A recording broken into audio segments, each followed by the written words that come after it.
Hi everyone, welcome to the bare minimum education. तो आज हम डिस्कस करेंगे 20 नवंबर 2022 की द हिंदू और द इंडियन एक्सप्रेस का newspaper analysis. But before I start, I just want to say one thing that in case you find these videos helpful, you can always let me know that by commenting below, liking the video and subscribing to my channel if you haven't done that. और आज की video बहुत ही ज़्यादा important है क्योंकि बहुत सारी चीज़ें हमें बिल्कुल बेसिक लेवल पे समझनी है। और अगर आपने मेरी विजन IAS की पॉलिटी और इकोनॉमी की वीडियोस नहीं देखी हैं तो मैं आई बटन में लिंक कर दूंगी, आप जाकर देख सकते हैं। तो पहला आर्टिकल है India proposes permanent secretariat to coordinate bid to fight terror funding. तो देखिए क्या हुआ है, आपको पता है हम नो मनी फॉर टेरर का कॉन्फ्रेंस होल्ड कर रहे हैं, होस्ट कर रहे हैं। और बेसिक जो हमारे बेसिकली यूनियन होम मिनिस्टर हैं अमित शाह जी, वो उन्होंने एड्रेस किया है पूरी कॉन्फ्रेंस को।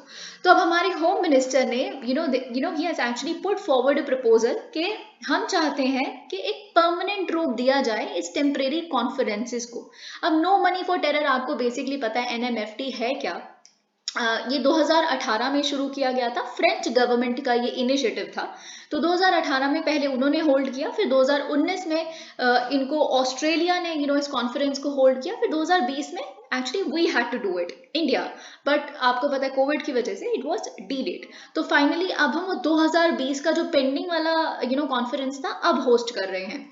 तो देखिए नो मनी फॉर टेरर को एक सेक्रेटेरिएट में देना, परमानेंट सेक्रेटेरिएट का रूप देने से क्या होगा। व्हाट इज सेक्रेटेरिएट, हम पहले तो ये समझ लेते हैं कि सेक्रेटेरिएट का मतलब क्या होता है। देखिए जितना भी एडमिनिस्ट्रेटिव वर्क, यानी कि देखिए आप सार्क पढ़ते हैं या फिर आप SCO पढ़ते हैं, हर किसी का एक सेक्रेटेरिएट है, ये परमानेंट आप कह सकते हैं ऑर्गेनाइजेशन है। ठीक है, अब ये तो सिर्फ कॉन्फ्रेंसेस हो रही हैं पिछले 3 सालों से, कोई परमानेंट रूप तो है ही नहीं नो मनी फॉर टेरर का, राइट। तो देखिए हाँ, सबसे पहले तो आपको ये समझना है कि नो मनी फॉर टेरर का एक इकोनॉमिक कॉनोटेशन है। आपको खुद ही से समझ आ रहा है नो मनी फॉर टेरर मतलब कि टेरर फिनेंसिंग को बिल्कुल हिट करना, क्योंकि इसके लिए बेसिकली FATF ऑलरेडी मौजूद है, फाइनेंशियल एक्शन टास्क फोर्स, जो मनी लॉन्ड्रिंग और जो टेरर फिनेंसिंग है उसके ऊपर एक्ट करता है। तो फिर जो NMFT है वो कैसे डिफरेंट होगा FATF से, अभी हम देखेंगे। ठीक है, तो अब सेक्रेटेरिएट क्या होता है। सेक्रेटेरिएट बहुत बेसिक एडमिनिस्ट्रेटिव वर्क करता है। तो आप सपोज कीजिए जैसे अब इंडिया में बोला गया है कि हमारा प्रपोजल ये कहता है कि इंडिया में इसका परमानेंट सेक्रेटेरिएट को एस्टैब्लिश किया जाए। जैसे सार्क का परमानेंट सेक्रेटेरिएट कहाँ है, काठमांडू में, नेपाल। ठीक है, तो फिर अब इंडिया को क्या करना होगा, जरूरी नहीं है कि सारे एम्प्लॉयज इंडियंस ही होंगे, बाकी कंट्रीज जो मेंबर्स हैं या जैसे भी वो अगर बनती हैं मेंबर्स तो वो भी अपने यहाँ पे एम्प्लॉयज भेजेंगे।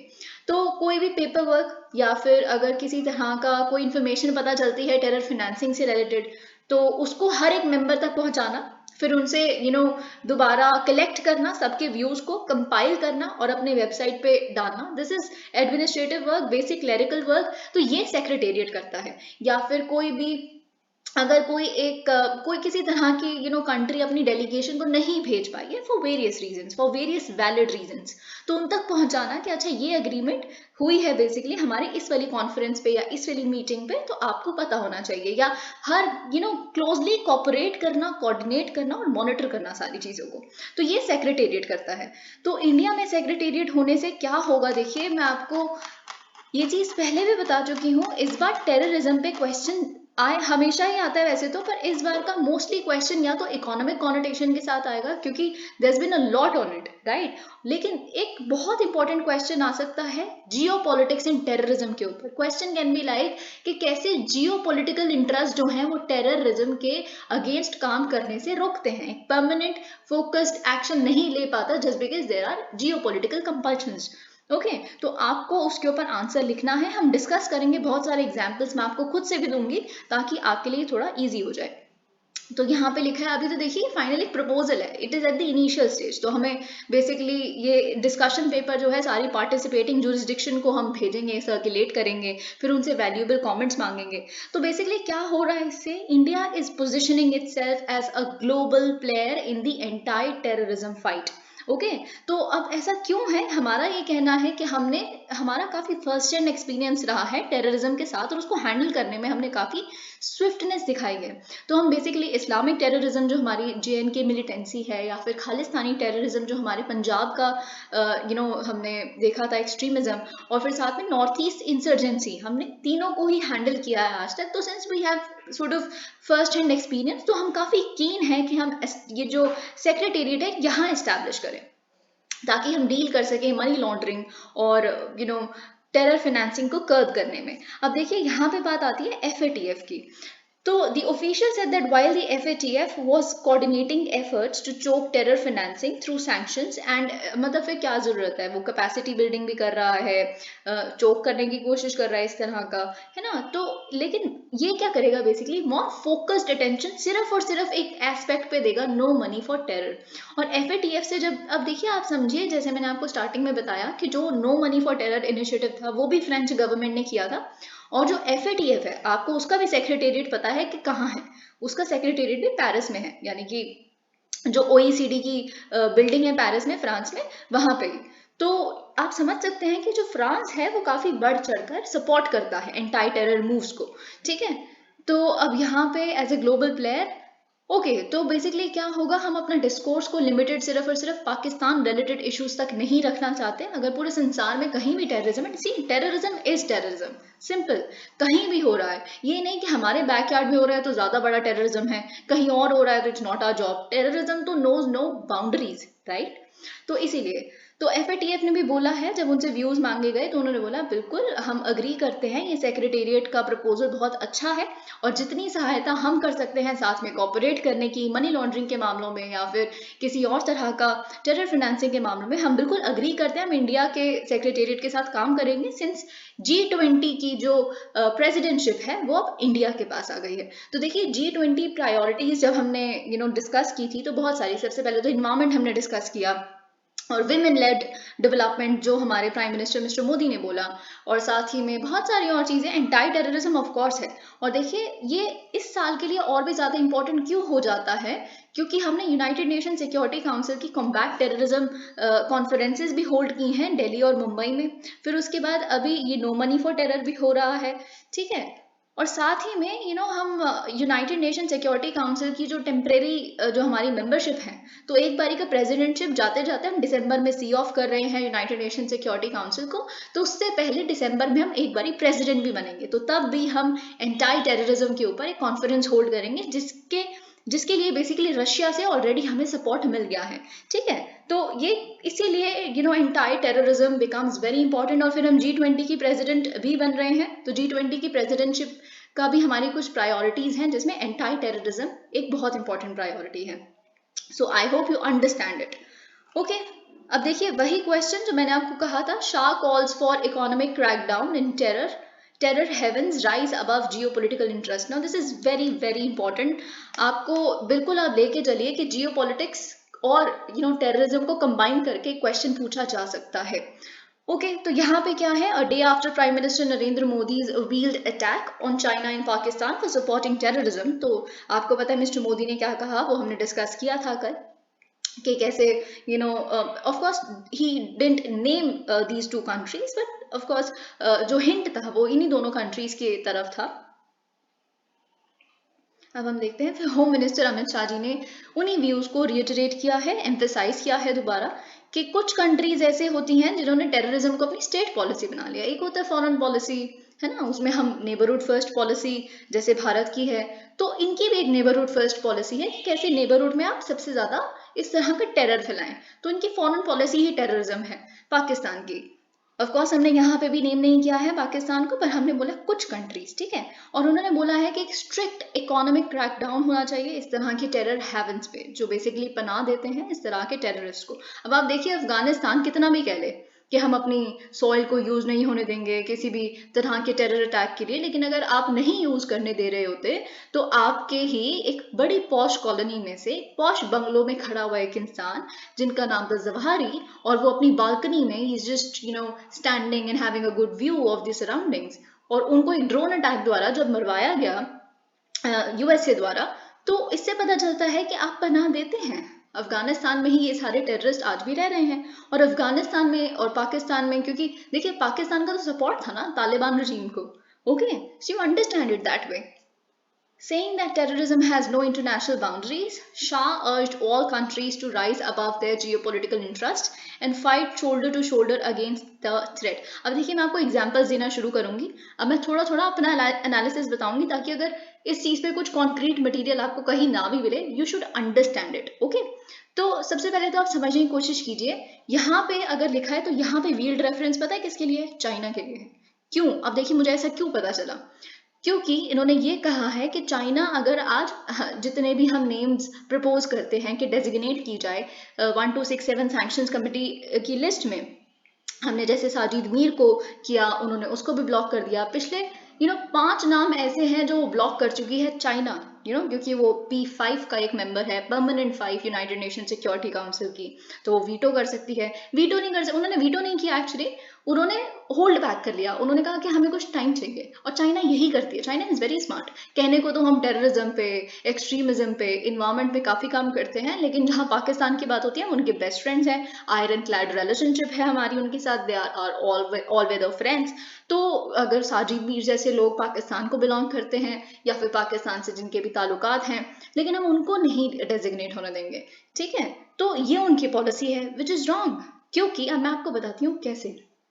अब देखिए चाइना बहुत सारे BRI प्रोजेक्ट्स चला रहा है, जैसे सीपैक ले लीजिए आप, ठीक है, जो सीपैक कॉरिडोर बना रहा है बेसिकली पाकिस्तान और चाइना मिलके, ठीक है. तो चाइना ही फंड कर रहा है सीपैक के हाईवेज, ब्रिजेस, इन सब चीजों को. कहाँ पे? पाकिस्तान ऑक्यूपाइड कश्मीर रीजन में हमारे.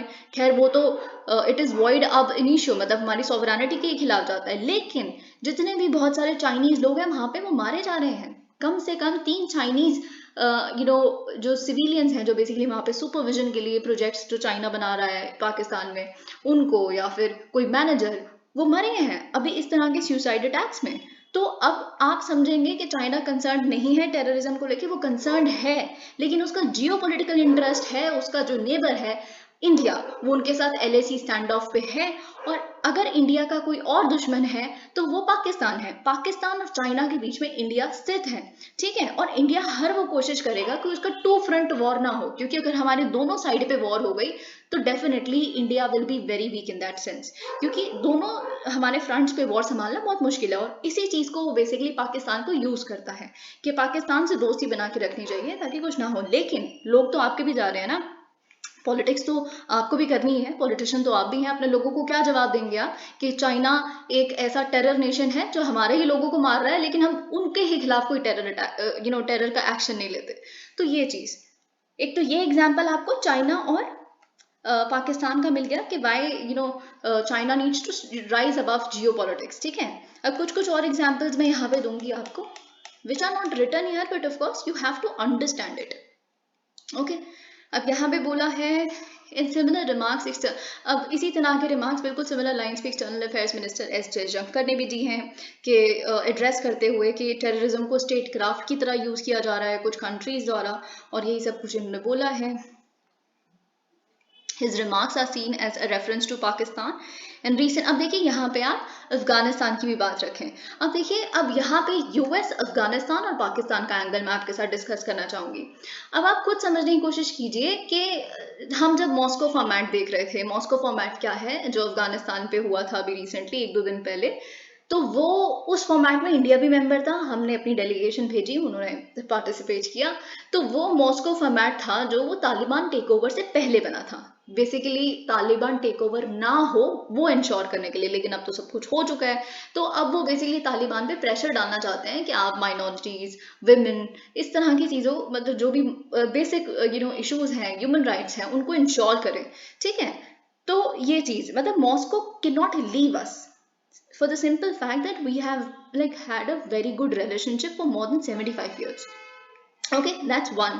तो अब साथ में लेकिन US ने जो अपना फॉर्मेट बनाया था, है ना, अफगानिस्तान पे बात करने के लिए, उसमें इंडिया नहीं थी, उसमें पाकिस्तान था, ईरान था. अब पाकिस्तान क्यों था?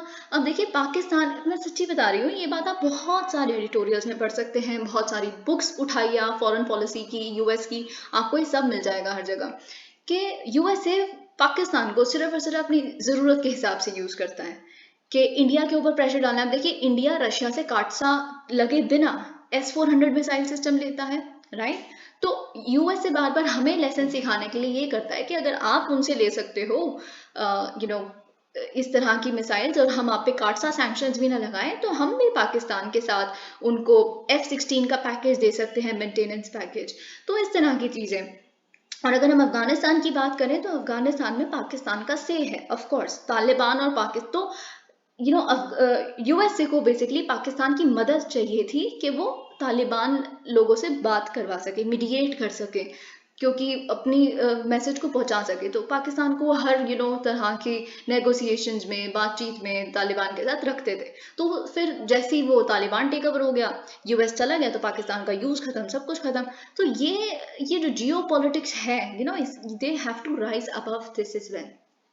Shah asked all countries in the sense, अगर वेस्ट को पाकिस्तान का यूज पता है कि बहुत जगहों पे जब कोई कंट्री यूज की नहीं बचती ना यूएसए की, तो ये पाकिस्तान ही रह जाती है उनके लिए।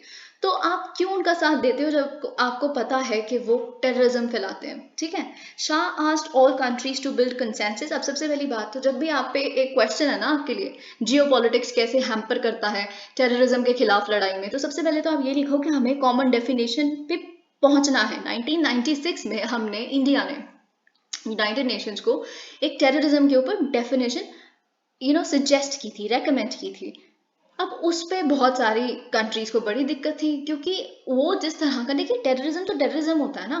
अगर यूएस से किसी भी कंट्री में जाके किसी भी तरह के नाम दे दो आप उसको ऑपरेशन, लेकिन आप भी टेररिज्म ही कर रहे हो, वहां के लोग आपकी वजह से भी मर रहे हैं, ठीक है।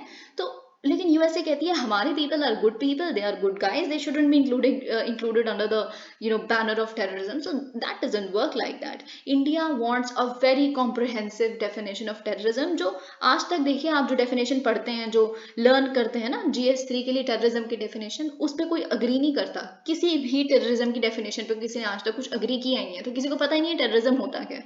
So first of all, get down to a proper consensus based definition of terrorism, okay, which is all encompassing every kind. There is no good terrorism and there is no bad terrorism. आपकी country कर रही है, waste कर रही है, तो good terrorism हो गया, रशिया कर रही है तो बैड टेररिज्म हो गया। It doesn't work like that.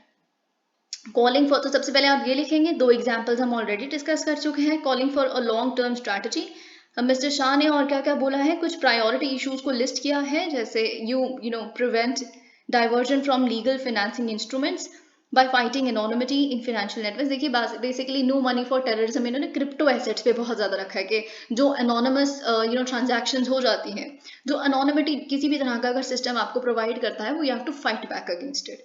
Restricting the use of proceeds of other crimes for, अब या इसका क्या मतलब है कि देखिए अगर आप कहीं और से पैसा कमा रहे हैं, फॉर एग्जाम्पल आप ड्रग्स बेच के पैसा कमा रहे हैं, तो उस पैसे को, या फिर आप किसी भी तरह के इलीगल डिफेंस इक्विपमेंट्स को बेच के पैसे कमा रहे हैं, तो उस तरह के पैसे को टेरर एक्टिविटीज के लिए यूज ना किया जाए। तो यहाँ पे कॉन्सेप्ट आ जाता है ऑर्गेनाइज्ड क्राइम का, ठीक है। Preventing use of new financial technologies, virtual assets like cryptocurrencies, wallets for terror activities, eliminating use of illegal channels, जैसे हवाला ट्रांजैक्शंस होती हैं, हवाला ट्रांजैक्शंस मनी लॉन्ड्रिंग के लिए यूज की जाती हैं। ब्लैक मनी, अब जब आप स्टैटिक में पढ़ते हैं तो आपको पता है कि क्या होता है, जैसे चाइना बड़ी सारी अपनी गेमिंग एप्स के थ्रू कर रही है इंडिया में।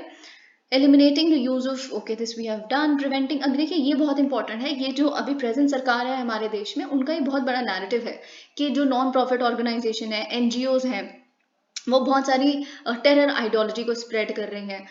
तो देखिए बहुत आप जानते हैं जो मेधा पाटकर जी हैं, जिन्होंने नर्मदा बचाओ आंदोलन आपने बचपन से पढ़ा है उनके बारे में, तो काफ़ी सिविल सोसाइटी की काफ़ी अगेंस्ट हैं, क्योंकि इनको ऐसा लगता है कि दे आर एंटाई डेवलपमेंट। मैं पॉलिटिक्स में नहीं जा रही इसकी, बस आपको बता रही हूँ। तो बहुत सारे NGOs को फंडिंग एनोनिमिटी में आती थी पहले, फॉरेन डोनेशंस।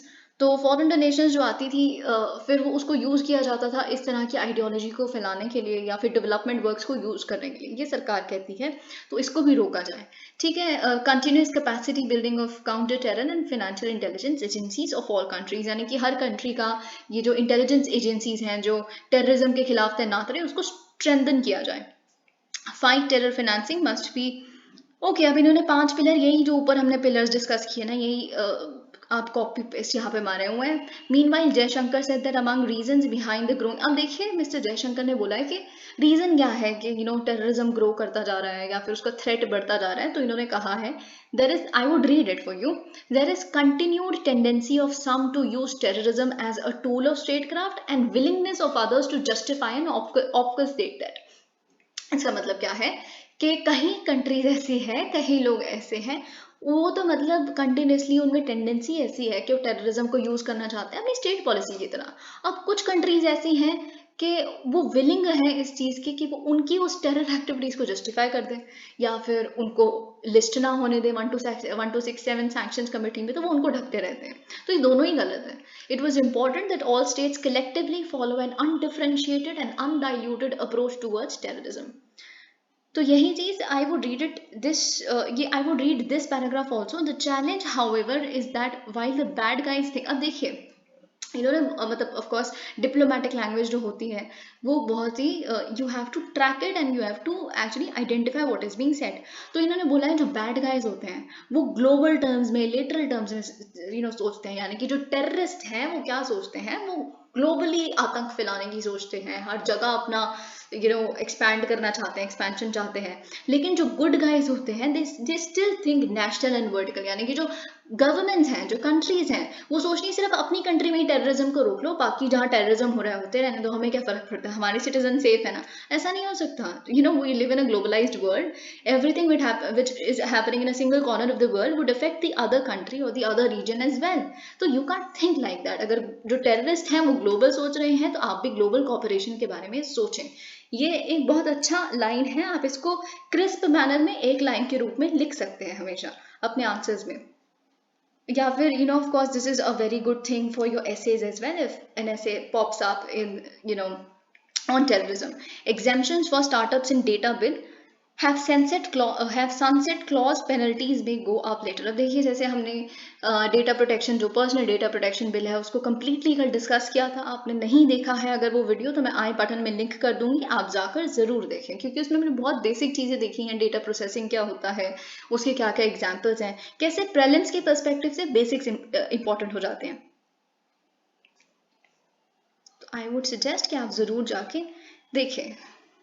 अब देखिए यहाँ पे यह लिखा है, हमने कल डिस्कस किया था कि बहुत सारी पेनल्टीज लगाई गई हैं जो इस पर्टिकुलर बिल के प्रोविजंस को वायलेट करेंगे, ठीक है, जिसकी हाईएस्ट पेनल्टी हमने देखा था 500 करोड़ है, रुपीज 500 करोड़, ठीक है।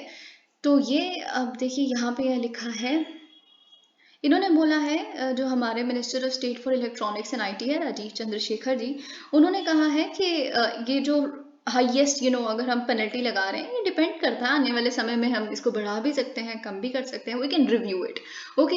और अगर हम यहाँ पे देखें जो एग्जेम्पशंस हमने कल देखी थी जो स्टार्टअप्स को मिलेगी, देखिए स्टार्टअप्स तो मतलब बहुत छोटे स्केल पे होते हैं ना, आप खुद समझने की कोशिश कीजिए। अब आप उनको कह देंगे कि यहाँ पे भी अपना डेटा स्टोर करो या ये करो, सरकार को बताओ, इतना सब कुछ वो कैसे कर पाएंगे, उनकी तो इतने एम्प्लॉयज ही नहीं है जितना आप सोचते हैं, है ना। तो ये चीज तो सरकार डेफिनेटली उनको एग्जेम्प्ट तो कर देगी इन पर्टिकुलर प्रोविजन से, लेकिन उसका एक सनसेट क्लॉज है। सनसेट क्लॉज क्या होता है, जैसे सूर्यास्त होता है वैसे ही एक पर्टिकुलर टाइप ऑफ बेनिफिट का भी अंत होना चाहिए, है ना। यही बहुत सारे बिल्स में होता है, ये बहुत सारे लॉज में है ऐसे इकोनॉमी के। तो इन द सेंस एक sunset clause in the sense कि कुछ पर्टिकुलर या तो ईयर तक होगा इस तरह का एग्जेम्पशन आपको मिलेगा, या फिर एग्जेम्पशन का जो टाइम लिमिट है वो ऐसे भी हो सकता है कि अगर आपका स्टार्टअप आज है, जो आप मामूली सिर्फ 3-4 एम्प्लॉयज हैं आपके, और इसीलिए फिर आपको हम इतने रिस्ट्रिक्शंस नहीं लगाएंगे, पेनल्टी वगैरह ये सब नहीं लगाएंगे आप पे, बट द फैक्ट इज कि अगर आप कल को ग्रो हो जाते हैं, स्टार्टअप यूनिकॉर्न बन जाता है, तब तो लगेंगे। तो आपका सनसेट क्लॉज वो है, आपका जो बेनिफिट है उस दिन वो सूर्यास्त उसका हो जाएगा, ठीक है। तो ये चीज okay. Entities that fail to take, ये सब कुछ हम देख चुके हैं, there is nothing in it, okay. Now this is something very very interesting.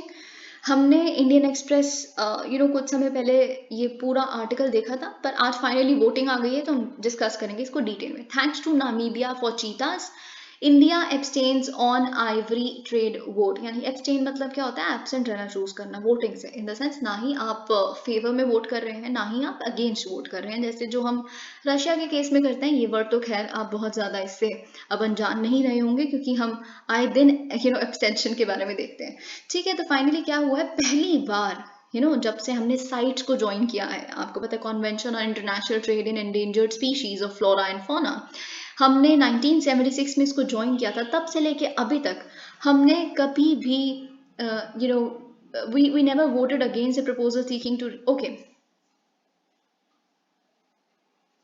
the proposal to allow for the first time since I'll just read it again. For the first time since joining the Convention of CITES in 1976, India did not vote against a proposal seeking to reopen. तो हमने abstain रहना क्यों choose किया, मैं आपको बताती हूँ कि actually क्या हुआ है. अगर मैं बताऊँ, कुछ कंट्रीज ऐसी हैं, हम इसको अभी डिटेल में देखेंगे, जैसे Namibia, Botswana, south Africa, Zimbabwe. ठीक है, तो इनका क्या कहना है कि हमें आइवरी ट्रेड, आइवरी पता ना आपको, जो एलिफेंट्स की होती है, उसका कंट्रोल्ड और रेगुलेटेड ट्रेड अलाउ किया जाए. अब आपको पता है अफ्रीका में तो है ही इतने सारे एलिफेंट्स. ठीक है, तो लेकिन इस प्रपोजल को अभी मैं बताऊंगी कि इसकी बेसिक्स क्या है.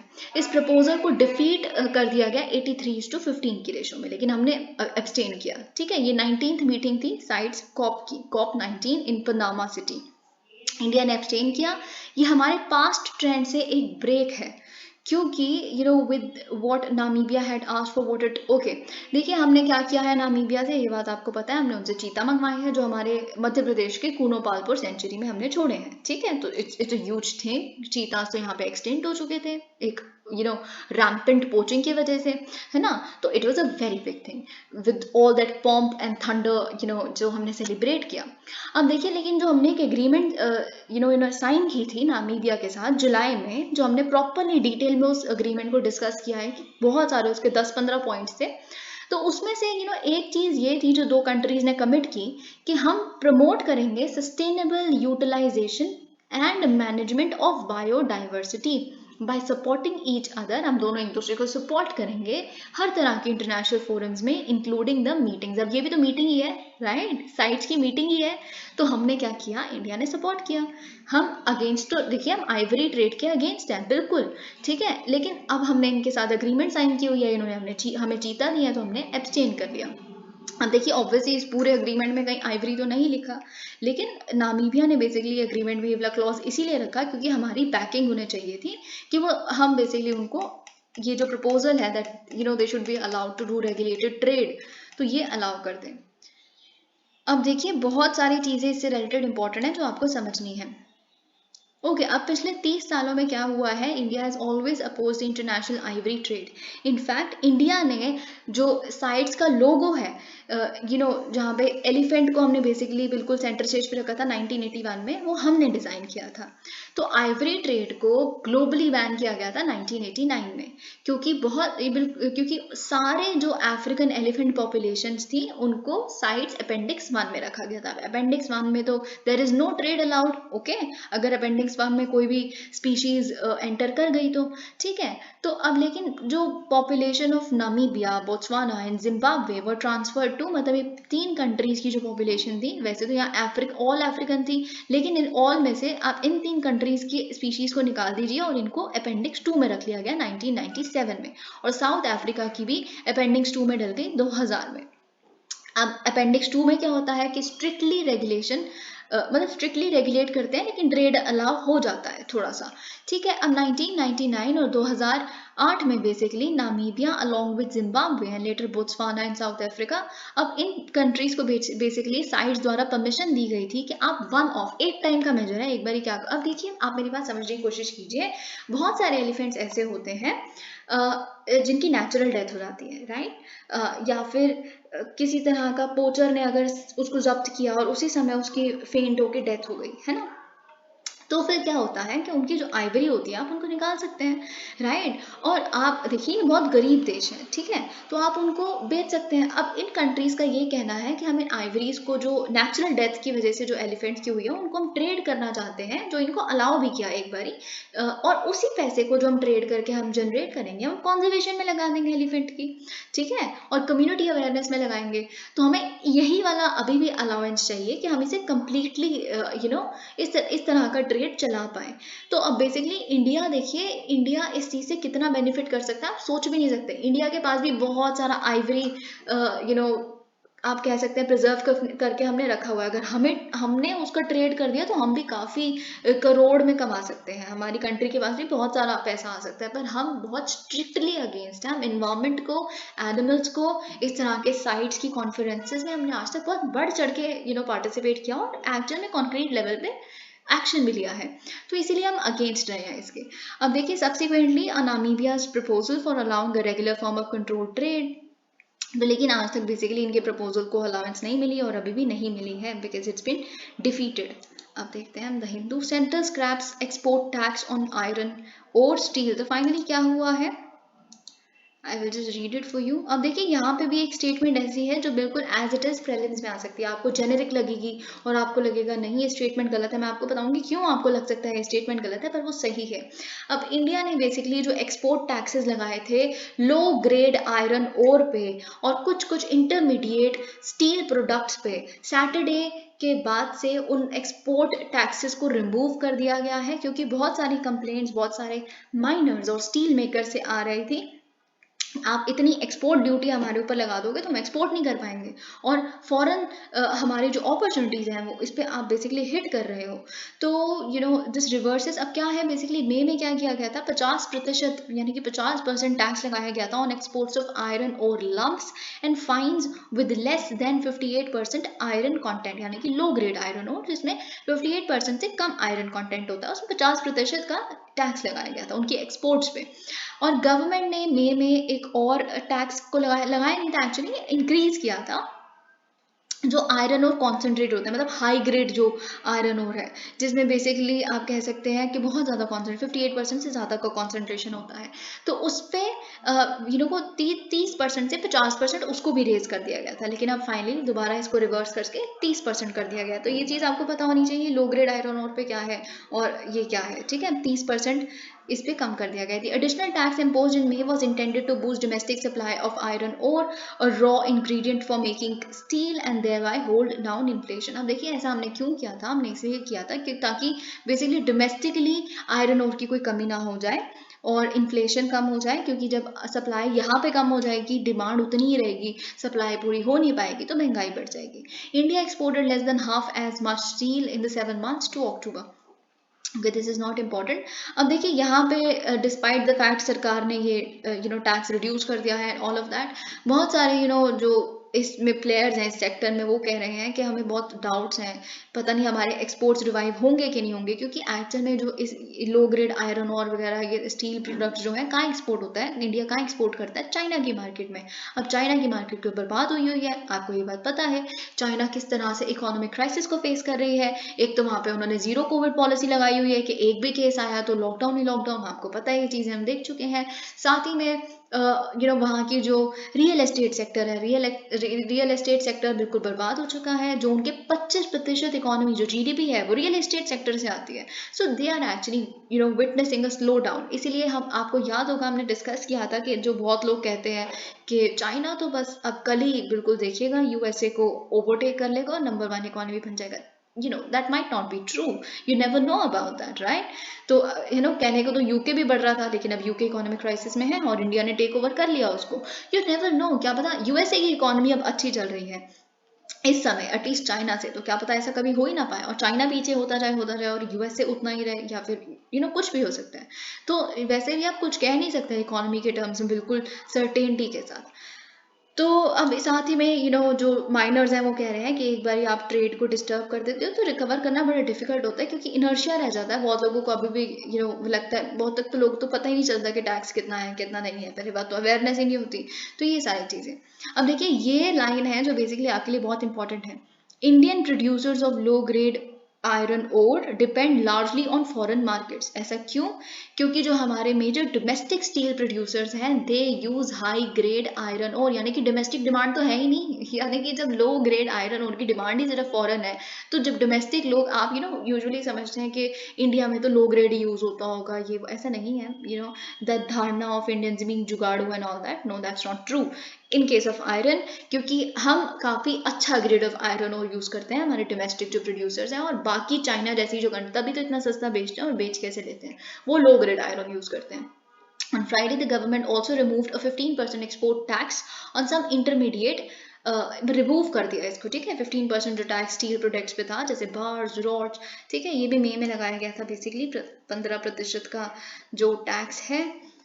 Alright, now we are going to discuss certain very important things. Okay. Sunak visits Kiev, promises UK support until Ukraine has won. तो फाइनली यहाँ क्या हुआ है, ऋषि सोनक आपको पता है जो नए ब्रिटिश प्राइम मिनिस्टर हैं, वो अब गए हैं यूक्रेन में यानी कि कीव में, और उन्होंने बोला है कि हम तब तक आपके साथ खड़े हैं जब तक आप जीत नहीं जाते, ठीक है। तो ये चीज़, और साथ में अब देखिए मैं आपके साथ क्यों डिस्कस कर रही हूँ, ये आप याद करने की कोशिश कीजिए। मैं आपके साथ बहुत बार डिस्कस कर चुकी हूँ कि क्या यूक्रेन का रोल है, क्या यूके का रोल है यूक्रेन वॉर में। अब क्यों रशिया हर चीज में यूके के खिलाफ बोल रहा है। अगर आपको याद होगा जो दिल्ली और मुंबई में काउंटर टेररिज्म वाली कॉन्फ्रेंस हुई जो हमने होस्ट की थी, उसमें भी रशिया ने बिल्कुल एलिगेशंस लगाए कि जो ड्रोन अटैक हमारी ब्लैक सी शीप फ्लीट पे की वो यूके ने की। अब ये जो नॉर्थ स्ट्रीम पाइपलाइन की जो सैबोटेज हुए, रशिया की इंटेलिजेंस ये कहती है वो यूके ने करवाई है। जो मिथेन बबल्स आप इतने सारे देख रहे हैं, तो बहुत सारे यूके बहुत बड़ा रोल प्ले कर रहा है। और यूके जिस तरह का आप कह सकते हैं फरवरी से लेके अभी तक यूएस से ज्यादा तो यूके साथ दे रहा है कीव का। तो ये चीज अब ब्रिटिश लीडर ने फिर से अनाउंस किया है एक नए एयर डिफेंस पैकेज को वर्थ €50 मिलियन, जिसमें 120 एयरक्राफ्ट गन्स होंगी, radar and anti drone equipment. अब ठीक है, ये बहुत अच्छी बात है क्योंकि रशिया ड्रोन्स फेंक रहा है, तो एंटी ड्रोन इक्विपमेंट चाहिए इनको। In years to come we will see. अब देखिए इन्होंने बोला है, खैर मैं आपको वैसे कहूँगी इंडिया का स्टैंड तो ऑफ कोर्स थोड़ा सा रशिया की तरफ टिल्ट है, मतलब इट इज़ वैलिड। हम मतलब मैं इसको कुछ गलत कहती भी नहीं कभी भी। Not that what is happening, जो सिविलियन डेथ्स हो रही है वो सही है, that is a different question, that's a humanitarian angle। पर अगर हम प्रॉपरली जियोपॉलिटिक्स के एंगल से देखें तो इंडिया और रशिया के जो रिश्ता है वो काफ़ी फेवरेबल रहा है इंडिया के लिए। And national interest is the new thing. तो यहाँ पे बेसिकली, लेकिन आप एथिक्स में चाहें तो आप एक स्टोरी के रूप में ये लिख सकते हैं कि जैसे ऋषि सोनक ने भी यहाँ पे कहा कि जिस तरह से एक छोटी सी कंट्री है यूक्रेन, रशिया के सामने तो कुछ भी नहीं है, एक सुपर पावर रह चुकी है रशिया। तो बेसिकली उनके एक लीडर द्वारा जो ज़ेलेंस्की हैं, इस तरह का करेज दिखाया जाना उनके लोगों द्वारा, जो हमने सोचा था कि एक हफ्ते के अंदर तो कीव का भी टेक ओवर हो जाएगा and now they are getting all their territory back and all that. So जैसे ऋषि सोनक ने कहा, in years to come will tell our grandchildren of your story, how proud and sovereign people stood up in the face of an apple of an appealing onslaught, how you fought, how you sacrificed, how you prevailed। तो ये आप कुछ थोड़ा dramatic बना के खुद भी लिख सकते हैं।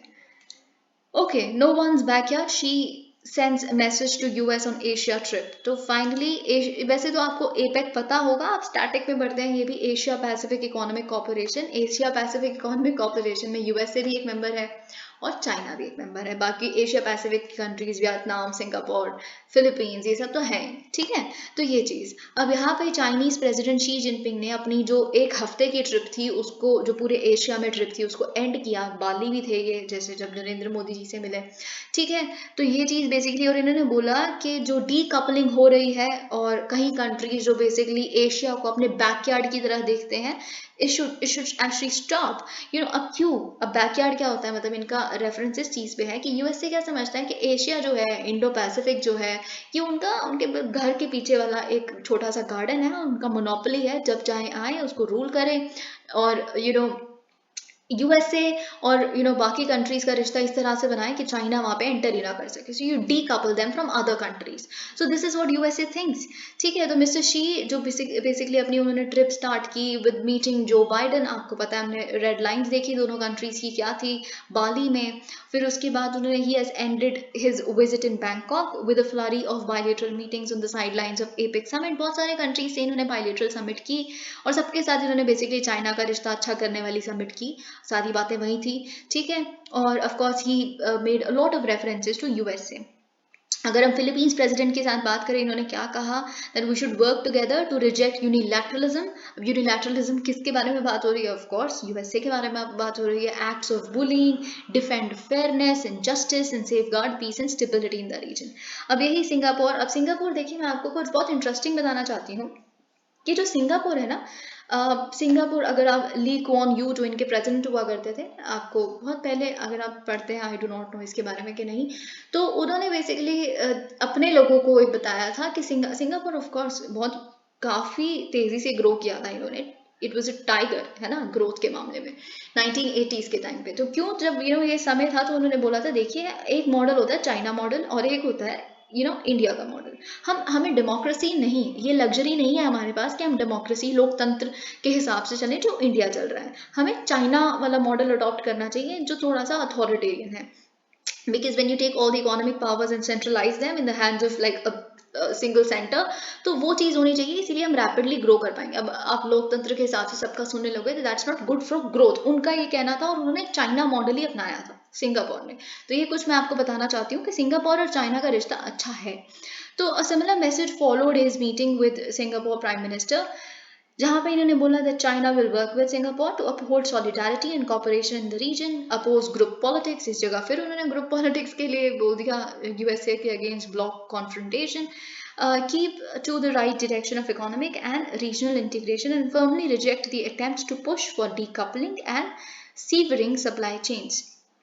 और जो स्मॉल यार्ड यहाँ पे कुछ कंट्रीज आके अपना बना रही है with high fences, in the sense आसपास अपने छोटे से वरांडे और गार्डन के आसपास आपने इतनी ऊंची फेंसेस लगा दी हैं कि कोई और कंट्री अब आपके देश के आके आपके साथ आके कोई डील ही नहीं कर सकती, क्योंकि यूएसए की मोनोपोली बन जाएंगे आप सिर्फ। तो ये चीज़, the Asia Pacific no once backyard and should not become an arena for big power contest. अब देखिए, एशिया पैसिफिक को सच में किसी भी पर्टिकुलर कंट्री को एक बिग पावर कॉन्टेक्स्ट के लिए या फिर किसी तरह के प्रॉक्सी वॉर को नहीं पनपने देना चाहिए। No attempt to wage a new cold war will ever be allowed by the people or by the times.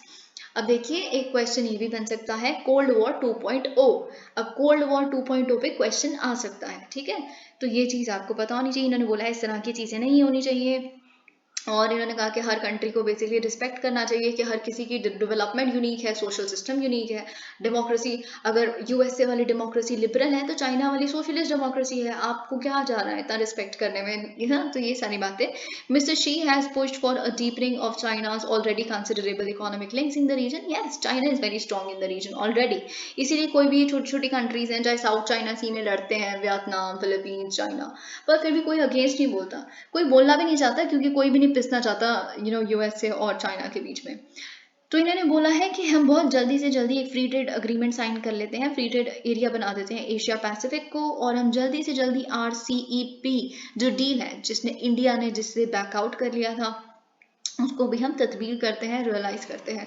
Mister she announced in Bangkok that, अब साथ ही में इन्होंने अनाउंस किया है कि बीजिंग अगले साल अपने थर्ड समिट को, BRI की थर्ड समिट को होस्ट करेगा। ओके, यही सारी चीज़ें। बाली में बेसिकली क्या किया था मिस्टर शी और इंडोनेशियन प्रेसिडेंट, इंडोनेशिया और चाइना का रिश्ता भी बहुत अच्छा है, इन्होंने जॉइंटली लॉन्च किया था एक operational trial of the China built Jakarta Bandung bullet train, ठीक है। तो ये चीज़ the first in the South East Asia and a flagship BRI project. तो इंडोनेशिया भी, आप समझ रहे हैं कि इंडोनेशिया भी जो BRI का एक मेंबर है। और सबसे ज़्यादा जो आप कहेंगे शॉकिंग बात है कि so called European country Italy भी BRI का पार्ट है, ठीक है। तो ये चीज़, mister Xi for his part told the Japanese leader, अब जापानीज लीडर से भी इनकी मुलाकात हुई थी, जहाँ पे इन्होंने बोला कि एक दूसरे की डेवलपमेंट को हमें ऑब्जेक्टिव मैनर में देखना चाहिए, रैशनल मैनर में, और एक किसी की स्ट्रेटेजिक ऑटोनॉमी को अपहोल्ड करना चाहिए, ठीक है। तो आपको पता है कि चाइना, साउथ कोरिया और जापान, ये बड़ा अच्छा रिश्ता तीनों का ही है, ठीक है। तो ये चीज़ आपको पता होनी चाहिए। Australia India pact is set for quick ratification, says Australian minister. तो फाइनली आपको पता है कि एक economic cooperation and trade agreement, जो आप फ्री ट्रेड एग्रीमेंट ही कह सकते हैं इसको, ये जो बेसिकली नेगोशिएट किया गया था भारत और ऑस्ट्रेलिया के बीच में, इसको रेकमेंड किया गया है for legislative action by the joint standing committee on treaties in Australia. तो बेसिकली क्या है कि अब ये जितना जल्दी हो सके, they want the treaty to come into effect and that is good, okay. और इन्होंने साथ ही में दिखाया है कि ऑस्ट्रेलिया सपोर्ट करेगी इंडिया की G20 प्रेसिडेंटशिप को, और यही सारी चीज़ें। और जो प्राइम मिनिस्टर है ऑस्ट्रेलिया का, Anthony Albanese, he will visit New Delhi in March. तो बेसिकली ये एक इंपॉर्टेंट इवेंट है। A key legislative committee in the Australian parliament has endorsed, तो बस वही हम एक्सपेक्ट कर रहे हैं, जितना जल्दी हो सके ऐसा होगा। Arun Goyal appointed election commissioner, अब देखिए क्या हुआ है, former secretary of ministry of heavy industries Arun Goyal ये बनते हैं नए इलेक्शन कमिश्नर। तो देखिए आपको मैं बताती हूँ कि जो इलेक्शन दो आपको पता है कि एक होते हैं चीफ इलेक्शन कमिश्नर, एक होते हैं और दो बाकी होते हैं इलेक्शन कमिश्नर्स। तो अभी एक इलेक्शन कमिश्नर की पोस्ट वेकेंट थी मई 15 से, क्योंकि जो एक इलेक्शन कमिश्नर थे राजीव कुमार जी, वो उनको अपलिफ्ट करके चीफ इलेक्शन कमिश्नर बना दिया गया था। तो फाइनली अब अरुण गोयल जी यहाँ पे बन रहे हैं इलेक्शन कमिश्नर। तो अब मैं आपको कुछ थोड़ा सा बताना चाहती हूँ। देखिए अगर आपको याद होगा, आप 61st अमेंडमेंट अगर कॉन्स्टिट्यूशनल जब पढ़ते हैं, तो अगर हम देखें ओरिजिनली कि जो इलेक्शन कमीशन है उसमें एक इलेक्शन कमिश्नर ही हुआ करते थे, पर एक एक्ट लाया गया और एक अमेंडमेंट लाई गई, इलेक्शन कमिश्नर अमेंडमेंट एक्ट 1989। उसने इलेक्शन कमीशन को एक मल्टी मेंबर बॉडी बना दिया। अब ऐसा क्या हुआ था 1989 में, अगर आपको थोड़ा सा पता है तो बेसिकली 1989 में राजीव गांधी जी जो हमारे फॉर्मर प्राइम मिनिस्टर थे, उन्होंने जो वोटिंग एज थी उसको 21 से 18 कर दिया था। तो आप देखिए 5 करोड़ और जो इंडियंस थे उनको लिस्ट में ऐड करना था। It was a humongous task, right. तो बहुत सारा वर्क था, बहुत सारी चीजें ऐसी थी, ठीक है। तो इसलिए 2 और मेंबर्स को ऐड किया गया।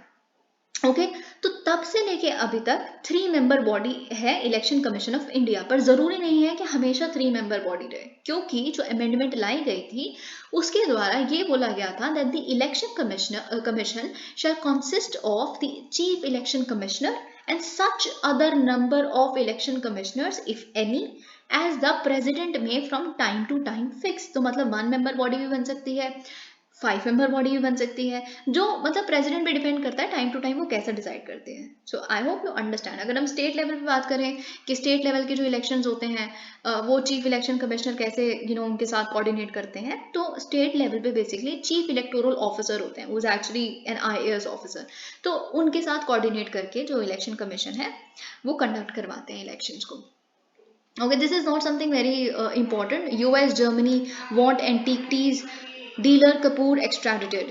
तो बेसिकली क्या हुआ है, इफ आई जस्ट ओके, तो आपको पता है कि जब हमने इंटरपोल भी देखा था तो हमने एक स्पेशल विंग देखा था आइडल या फिर एंटीकटीज। तो बेसिकली जो बहुत एंटीक चीज़ें होती हैं, जो गॉड और गॉडेसेस के बहुत सारे इस तरह की मूर्तियाँ होती हैं जो कुछ ट्रैफिकर्स होते हैं स्टील कर लेते हैं और बाकी कंट्री में जाके स्मगल करके बेच देते हैं, एक बहुत सेंसिटिव इशू भी है और काफ़ी पैसा भी कमाया जा सकता है। It's sort of a money laundering kind of thing, ठीक है। तो ऑफकोर्स ये बहुत बड़ा ऑफेंस है। तो एक एक आप कह सकते हैं डीलर है इसी में, चंद्र कपूर, सुभाष चंद्र कपूर, जो एक इंटरनेशनल एंटिकिटीज डीलर है।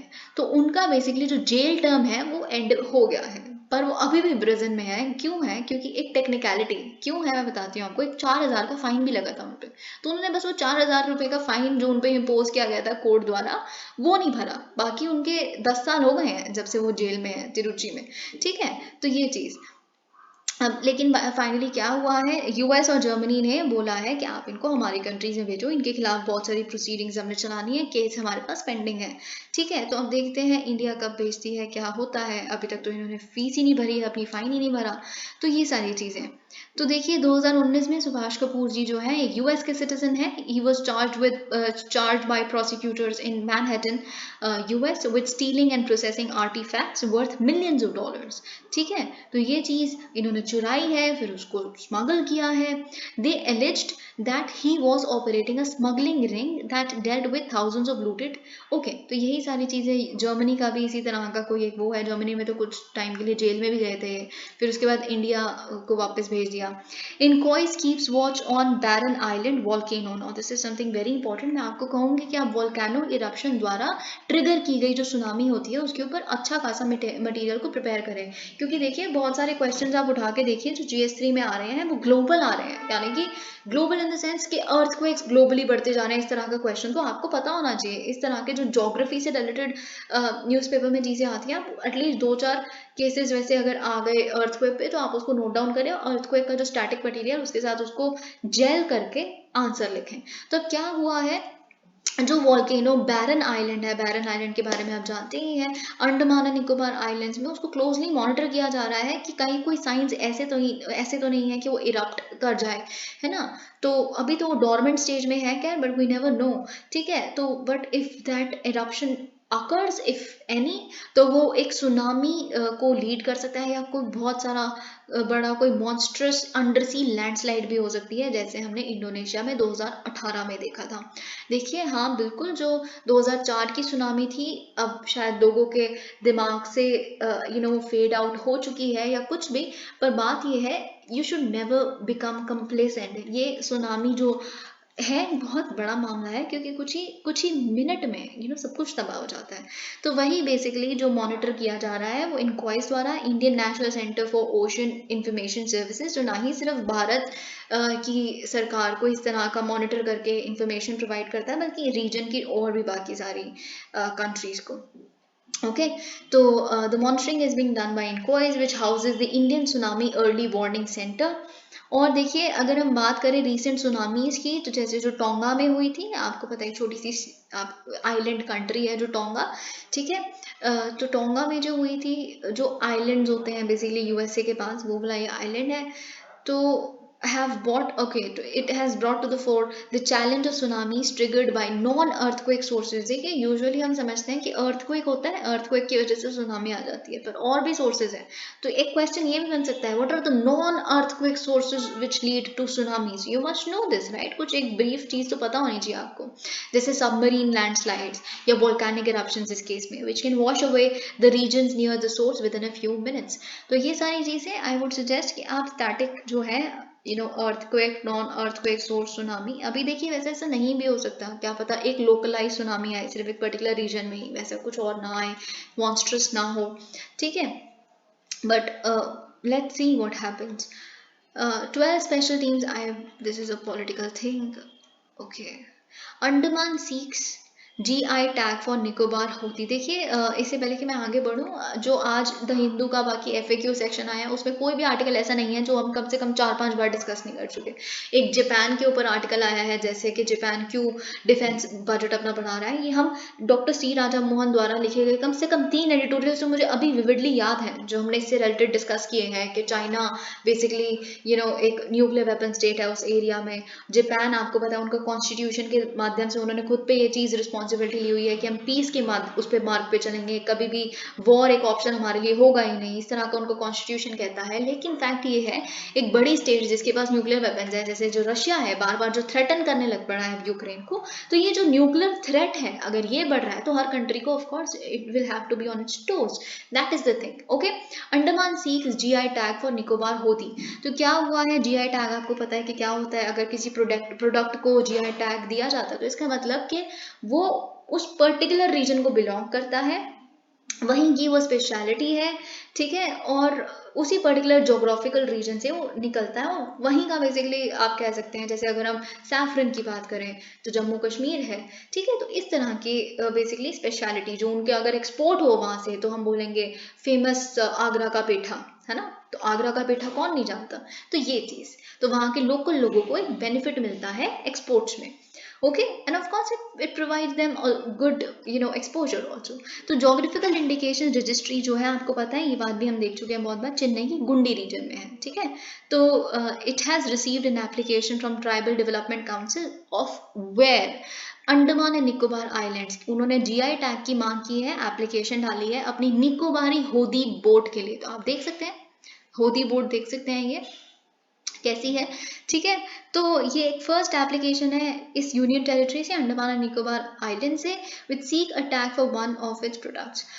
Okay, the hodi is the Nicobari tribes traditional craft, और it is an outrigger canoe very commonly operated in the Nicobar group of islands। Technical skills जो हैं बेसिकली होदी को बनाने के लिए वो इंडिजिनस नॉलेज पे बेस्ड है, जो आप इनहेरिट करते हैं generations after generations from Nicobarese people, अपने फोर फादर से आपने लिए है। तो होदी को कैसे बिल्ड किया जाता है, it is built either locally by locally available trees और from nearby islands, and its design varies slightly from island to island, ठीक है। तो अंडमान निकोबार आइलैंड्स में बड़े सारे आइलैंड्स हैं, राइट। तो जीआई टैग की एप्लीकेशन हम देख लेते हैं वो क्या बोलती है। द मास्टर कारपेंटर, अब देखिए मैं आपको एक और चीज़ बताना चाहती हूँ कि अगर इस तरह के होदी बोट को फॉर एग्जाम्पल मिल जाती है जीआई टैग, तो अगर आप इस जीआई टैग जब मिलेगा तो बिल्कुल ऐसा है कि स्पेसिफिकेशंस बिल्कुल ऐसे स्टेटेड होंगी कि length of the finished canoe, length इतनी होनी चाहिए which has to be 12 times that of its width, इतना ही होना चाहिए लेंथ, 12 टाइम्स ऑफ विड्थ, ठीक है। और why the length of the undressed tree trunk has to be 15 times this width. तो ये कुछ स्पेसिफिकेशंस हैं जो मीट करना चाहिए। हर प्रोडक्ट में यही होता है कि अगर एज इट इज मीट करता है तो ही आपको जीआई आपका प्रोडक्ट माना जाएगा। The master carpenter journeys to the islands where the search is, master carpenter जो होता है वो islands में जाता है, then he or she actually searches बहुत सारी चीज़ें कि for the tree to make, मतलब कौन सा ट्री से आप होदी क्राफ्ट बनाओगे, अपनी ये बोट बनाओगे। फिर आपने जब चूज़ कर लिया कि अच्छा ये वाली ट्री की हम ट्रंक लेंगे, तो फिर बहुत सारी terms and conditions under which the owner will allow the tree to be felled have to be determined. Of course the trunk selected, जो ट्रंक सिलेक्ट करोगे ऑफ कोर्स उस ट्रंक पे कोई ब्रांचेस नहीं होनी चाहिए, ठीक है, प्रॉपर रिक्वायर्ड लेंथ होनी चाहिए, it has to be sufficiently wide also, क्योंकि बैठोगे कैसे आप वरना, ठीक है। ये चीज़ desired width 60 to 80 year old tree with a straight trunk or one having a slight incline to one side is preferred, okay. तो ये चीज़ बहुत स्पेसिफिक है, ओके। अब ये भी हम देख लेते हैं लास्ट आर्टिकल, आई थिंक ये है royal Bengal tiger count rises to 75 in Andhra Pradesh. तो population of royal Bengal tigers जो हम बहुत बड़ी सुंदर जो सुंदरबंस एरिया है उसमें हम देखते हैं बहुत बार, तो आंध्र प्रदेश में इनकी जो पॉपुलेशन है कुछ पिछले कुछ सालों में इंक्रीज हुई है। और लेटेस्ट काउंट ये कहता है कि 73 है in the Nagarjuna Sagar Srisailam tiger reserve. इस पे तो क्वेश्चन भी आ चुका है, आपको पता है, ठीक है। इसके कोर टाइगर एरिया पे है ना, क्योंकि टाइगर रिजर्व है तो of course core tiger area भी तो होगा। कोर और बफर आपको मॉडल पता होगा, राइट, कि कोर रीजन में बिल्कुल आप जा भी नहीं सकते, बफर होता है सराउंडिंग रीजन कुछ पर्टिकुलर किलोमीटर्स का, ठीक है। And 2 in Papikonda national park, तो पापीकोंडा नेशनल पार्क में भी बेसिकली ये भी आंध्र प्रदेश में है, ठीक है। तो इसमें 2 पॉपुलेशन है अभी लेटेस्ट काउंट, ठीक है। As per all India tiger estimation taken up in 2022, the population of Royal Bengal tigers has increased by 60% in NSTR, यानी कि Nagarjuna Srisailam, and 2 tigers have been spotted in Papikonda. The overall tiger population in India is estimated around 3000. तो ये भी एक question हो सकता है। तो जैसे कि मैंने पहले भी कहा है, या तो एक क्वेश्चन हो सकता है, आप सपोज कीजिए चीता पे क्वेश्चन आ सकता है ना, तो ये आप प्रिपेयर कीजिए, ठीक है। Thank you so much, please like the video.